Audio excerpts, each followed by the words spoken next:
Before we talk about the 4 keys to making a really smooth transition with just your phone, we first have to understand exactly what is a transition and what the difference is between editing a transition afterwards in an app versus doing it right in your phone. So a transition is piecing together 2 different clips, and you can do it with either movement or when you're filming, doing specific methods so that it can look really smooth. Or you can edit it afterwards in your app. You can do a blend transition, you can do a spin, and that it doesn't really matter as much how you film the footage, but you can edit it in post. However, there are some key facts here. If the movement in your 2 different clips are not smooth, or if the 2 clips have not really been thought out and you did not really plan how you are going to transition from this clip to this clip, then oftentimes it can come out looking very different and also a bit jarring, as if it was intentional and also not very smooth. I will explain some of the transitions that you can use in mobile apps later on, but right now let me tell you how to master really smooth transitions by using camera movement specific techniques in just your phone while you are filming.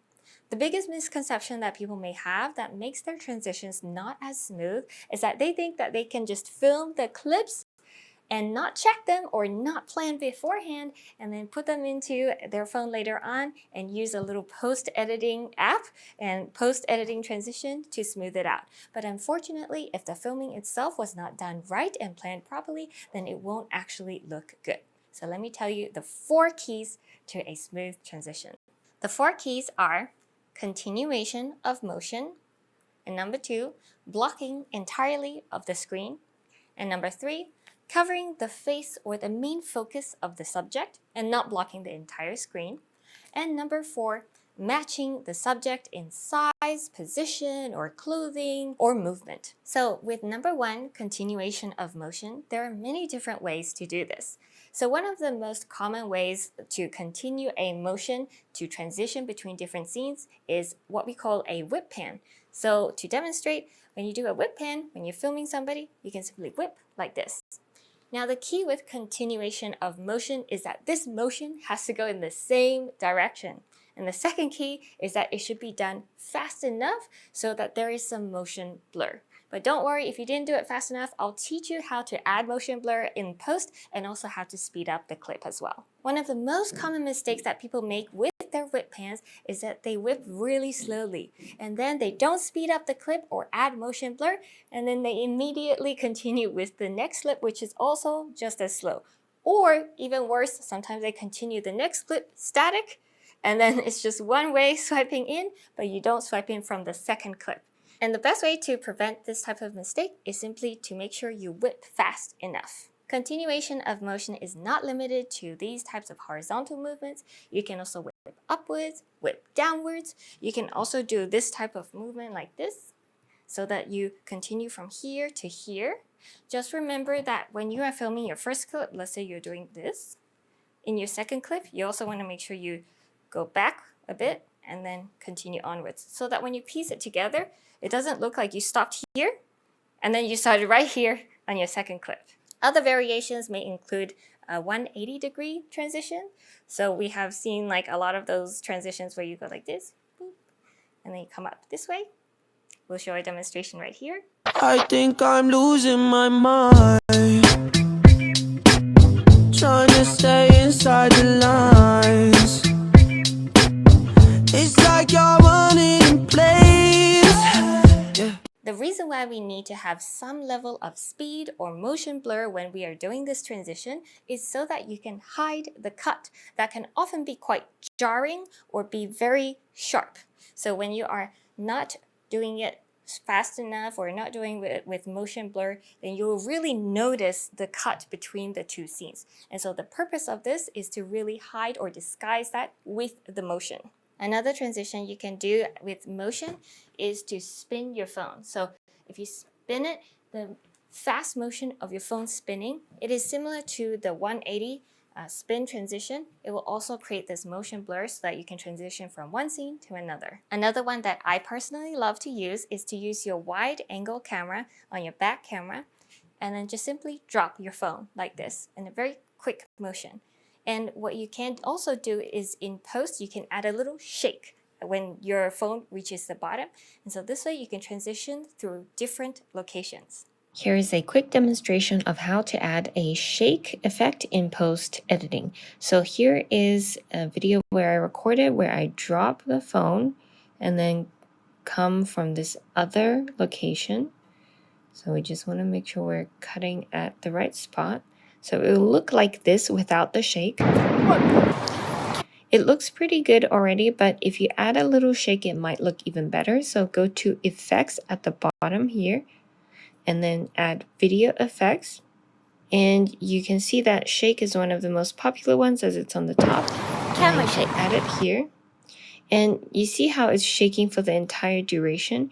You want to reduce this till it's only affecting a little bit of the two clips, just a tiny bit in between the two clips. Personally, the more subtle it is, the better. Like this. So you can see it's a very subtle shake effect. But it definitely makes it look more smooth. The second type of transition is the blocking of the screen. Now this is one of the easiest types of transitions because all you have to do is ensure that the camera is entirely blocked. It can be your phone like this, and then go to a different location and reveal the location, or it can also be going into a different color. Let's say you want to go into the wall, and then you want to come out of a different wall. That's one way. Or you can also go into, let's say, things with the same color. A coffee cup that has some foam versus sand on the beach. You could go into the coffee cup and then come out on the beach. Now, the most common mistake that I see people making when they are doing this blocking of the screen transition is that they may block the screen with things that don't really connect or don't really make sense. So let's say if you're going into the back of a person, it is always better if you can come back out from that same back of a person, or at least the back of somebody else. So if you go into the back of a person and then suddenly you come out of a random wall, that doesn't make as much sense. Although transitions really is technical, but there should also be some logic between the choices of the two clips, why they make logical sense to go together, so that logically, in addition to visually, they all make sense together. Another common mistake, and this is more of a subtle one, is that when you are transitioning out of the block screen, let's say you are using your left hand. Make sure the next clip you are using the same hand, because imagine if you are transitioning like this, but then in your next video, you're using your right hand. Then you have the image flipped. So what you can do is you can flip it in post or just refilm it with your left hand. Just make sure to keep it consistent. The third type of transition is one where you cover the face. Now this is one where maybe you don't cover the full screen, but because people's eyes tend to be focused on the subject or the main item in the video, so the moment you cover your face, you're able to transition, let's say, into a different outfit or a different makeup look or a different hair look. Now, if you're trying to emphasize just your top half of your body, then you can come really close and with your hand transitioning through your face, covering your face. This way you can go through different makeup looks. This is very, very common amongst makeup artists who do these really epic transitions. Now, if you're a fashion or lifestyle creator and you want to transition your outfits by using the same blocking the face transition concept, then there are a few more things that you want to note. Because you are not so close up and you can really use your hand and other items to cover your face, you will have to cover a little bit more of also your body or your outfit. The more of your outfit that you cover, typically the smoother the transition, so that it doesn't look like a jarring switch between colors, between sizes, and shapes. And so right now, I'm going to demonstrate going from this black top to this green top, and I'm going to use a piece of fabric to do so. Now you can use a towel, you can use like some fabric, you can use a sweater. I have done this a few times before.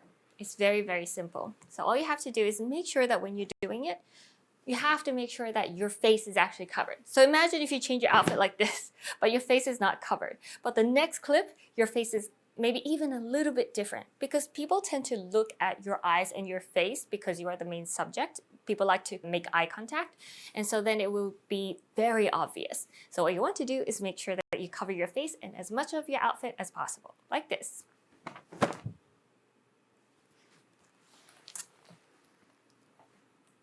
And now we change outfits. Another tip to doing outfit transitions is to really plan the outfits. So if you can do less clothing for the first outfits and then just layer on or just pull it over so that you have like different colors, then it is very helpful and saves you a lot of time. So now I'm going to repeat the same motion and make sure to cover my face again. And there you should have a very seamless outfit transition.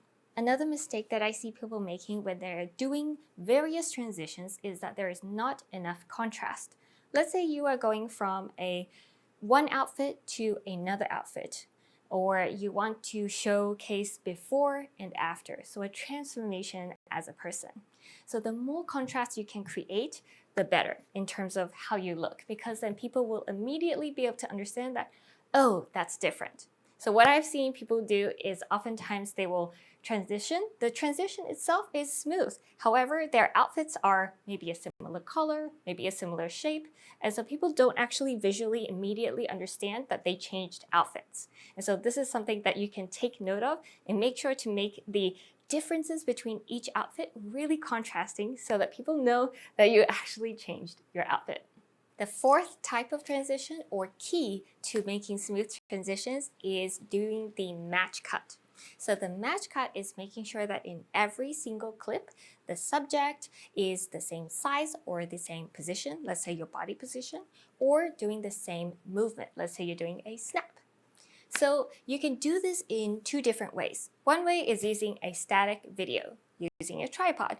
So then you can make sure that you're in the exact same position.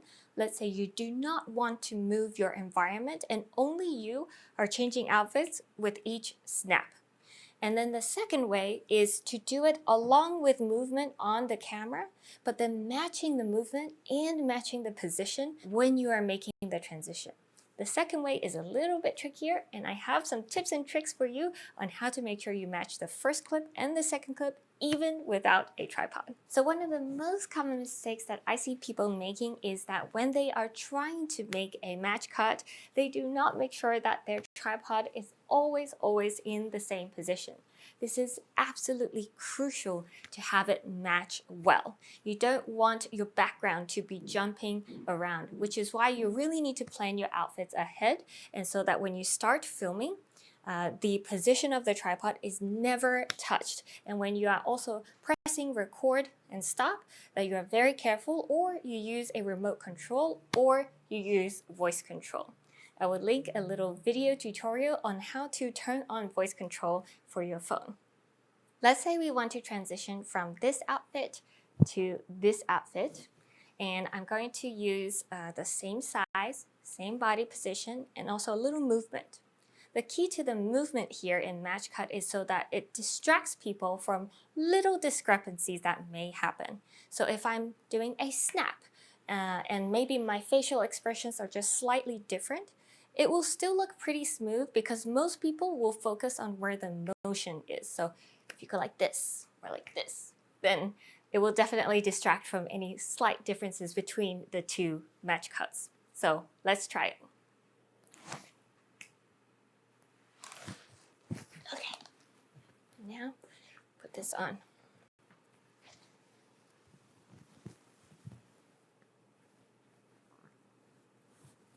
Like I've mentioned before, you can put tape on the bottom if you need to run to change your outfits, or you can leave your shoe there. But right now I'm just doing this on the spot to demonstrate to you really quickly.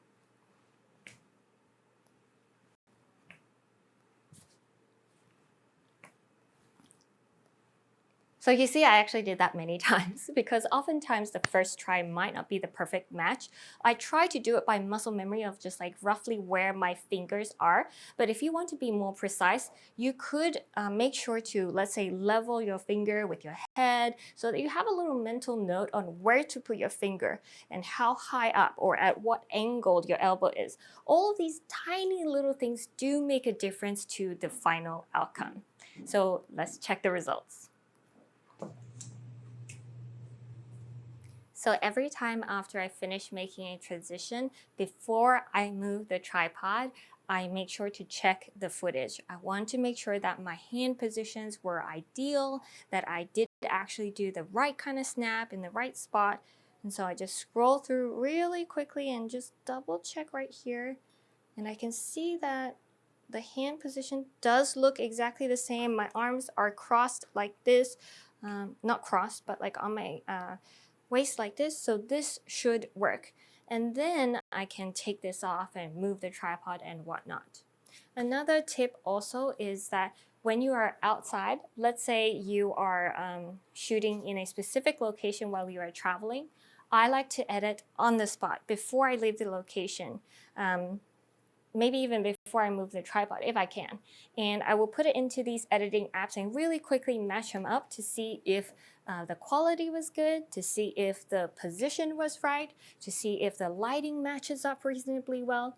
And that way you won't go back home and travel back home and realize that you didn't actually get what you needed. Another thing to keep in mind is your expression when you are doing the match cut. So when you are going from one expression to another, let's say you're not smiling and showing your teeth in the first one, and then suddenly you're like smiling, beaming, and showing your teeth in the second one, it will be a bit too much of a contrast. And the reason is because most people's eyes are focused on your face and your expression. And so try to also keep your expression the same.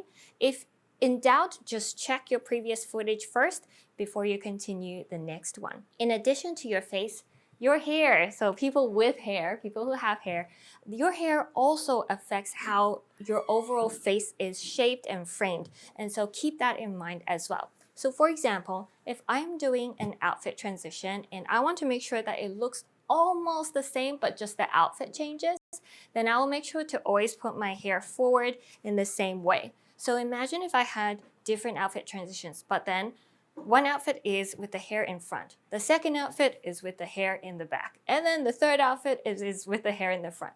It becomes a little jarring, right? Especially for someone like me with long black hair. So these are tiny little details that you want to take note of when filming your match cut transitions. Another tip that is really helpful to know, and actually it is a common mistake that sometimes I have made and I see many other creators making, is that you don't match the height of where you're standing. And so because we have different outfits, right? Some of these heel heights are low, some of them are higher. What I really recommend is try to find shoes with a similar heel height. The reason is because when you're match cutting, your face is the first thing that people notice. So if your head is changing in height with each outfit, it can become very jarring. Now, I actually learned this through experience on a particular reel where I was going from no heels to really high heels, and I noticed the height difference and it looked really weird. Fortunately, it didn't seem like other people cared as much as I did, and that reel still went viral. So it's a small thing to note. It's not absolutely crucial, but it is something that I keep in mind going forward when I'm creating future match cut transitions. So those are the 4 keys to making really smooth transitions. Remember that you can actually combine 2 of the keys to make one really smooth transition. Let's say you are using motion to create the transition, but with every single clip, the subject is always the same size or the same position.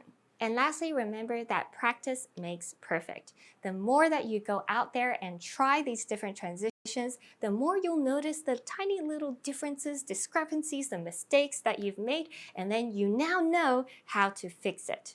Maybe before this lesson, you would see these little things where you're like, I just don't understand why my transitions aren't smooth. I don't understand why they just look a little jittery. Now you know all of these common mistakes that people are making. You can avoid them. Go out there and give it all a try.